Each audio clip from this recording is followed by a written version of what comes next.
আসসালামু আলাইকুম, কেমন আছেন সবাই?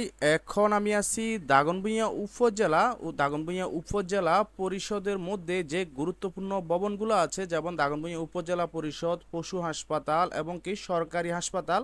এই ভবনগুলো কিন্তু বন্যার কারণে অনেকাংশে পানি উঠে গেছে এবং কি গুরুত্বপূর্ণ ভবনগুলোর আশেপাশে বা সড়কের সামনে অনেকগুলো পানি উঠে গেছে। আজকের ভিডিওতে আমি ড্রোন ভিউর মাধ্যমে দাগনভূঞা উপজেলা এবং কি সরকারি বালিকা উচ্চ বিদ্যালয় এবং কি ফাজিলঘাট রোড এবং কি ফেনী নোয়াখালী মহাসড়কের মধ্যখানের অংশে এবং কি দাসপাড়ার কিছু অংশ ড্রোন ভিউর মাধ্যমে বিভিন্ন অ্যাঙ্গেলে ঘুরিয়ে ঘুরিয়ে দেখানোর চেষ্টা করব আপনাদের দেখার সুবিধার্থে এবং বোঝার সুবিধার্থে। আমি কিন্তু সম্পূর্ণ ভিডিওটাই ন্যাচারাল রাখবো। ভিডিওটি ধারণ করার উদ্দেশ্য হচ্ছে বন্যার সর্বশেষ পরিস্থিতি দাগনভূঞা উপজেলা পরিষদের আশপাশে দেখতে কেমন বা পানি কতটুকু নামছে বা কতটুকু আছে ওইটা দেখানোর জন্য। এদিকের আশেপাশে থেকে আমার ভিডিওটা দেখে থাকলে অবশ্যই কমেন্ট করবেন এবং কি এদিকের আশেপাশে বাড়ি কোনো প্রবাসী যদি ভিডিওটা দেখে থাকেন অবশ্যই কমেন্টের মাধ্যমে জানাবেন। আমি কিন্তু নিচের অংশের ভিডিও দিয়েছিলাম, যেমন স্বপন হোটেলের সামনে থেকে একদম দাগনভূঞা সরকারি হাসপাতালের সামনে পর্যন্ত যে রোডটা আছে ওই রোডটার সম্পূর্ণ অংশের ভিডিও আমি নিচের অংশে দিয়েছিলাম এবং কি উপজেলা পরিষদের ভিতরে কিন্তু পানি জমছিল, ওইটা নিচের অংশের আমি একটা রিল ভিডিও দিছিলাম এবং কি সরকারি হাসপাতালের নিচের অংশে সামনে নিচের অংশে কিন্তু অনেকগুলো পানি জমছিল, ওইটারও কিন্তু আমি নিচের অংশে একটা রিল ভিডিও দিছিলাম। তো আজকের ভিডিওতে আমি উপরের থেকে ড্রোন ভিউর মাধ্যমে বিভিন্ন অ্যাঙ্গেলে আমি পুরাটাই দেখানোর চেষ্টা করব। ভিডিওটা কিন্তু আজকে বিকালবেলা ধারণ করা, মানে 27 তারিখ বিকালবেলা 4টা বাজে আমি ভিডিওটি ধারণ করছিলাম বন্যার সর্বশেষ পরিস্থিতি বা আপডেটটা দেওয়ার জন্য।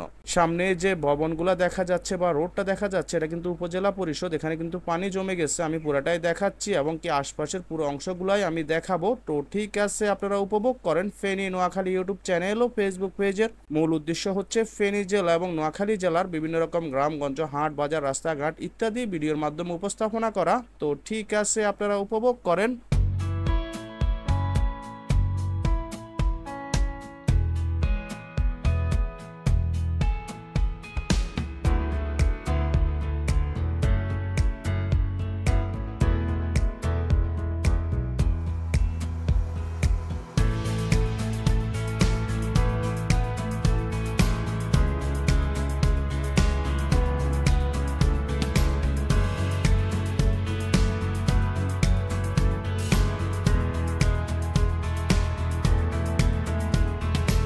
আমার এর আগের ভিডিওটা ছিল কিন্তু আমি চাঁদপুর গ্রাম চালতাতলার ওইখানে এক বাড়ির ছাদ থেকে একটা ড্রোন ভিডিও দিছিলাম। ওই দিকের বন্যার সর্বশেষ পরিস্থিতি বা আপডেটটা আমি ড্রোন ভিউর মাধ্যমে দেখানোর চেষ্টা করছিলাম। ওই ভিডিওটা আপনারা দেখছিলেন কিনা অবশ্যই জানাবেন। আরেকটা কথা না বললে না, দাগনভূঞা বাজার থেকে কিন্তু গ্রামের দিকে অনেক পরিমাণ পানি, বিশেষ করে উত্তর দিকে প্রায় বুক সমান পানি, কোনোখানে কোমর সমান পানি, এরকম অবস্থা। আমার যে আগের ভিডিওগুলো আছে আমি ওই ভিডিওগুলোতে সুন্দরভাবে একদম ন্যাচারালি ভাবে পুরাটাই দেখাইছিলাম এবং কি বন্যায় যারা বিভিন্ন জায়গায় আটকে ছিল আমি মোটামুটি সবগুলা দেখাইছিলাম এবং কি সবাই ত্রাণ পাচ্ছে কিনা বা কে কোন অসুবিধাতে আছে ওগুলো কিন্তু আমি ভিডিওর মাধ্যমে তুলে ধরছিলাম। ওই ভিডিওগুলো আপনারা দেখছিলেন কিনা অবশ্যই জানাবেন। তো ঠিক আছে, আপনারা উপভোগ করেন।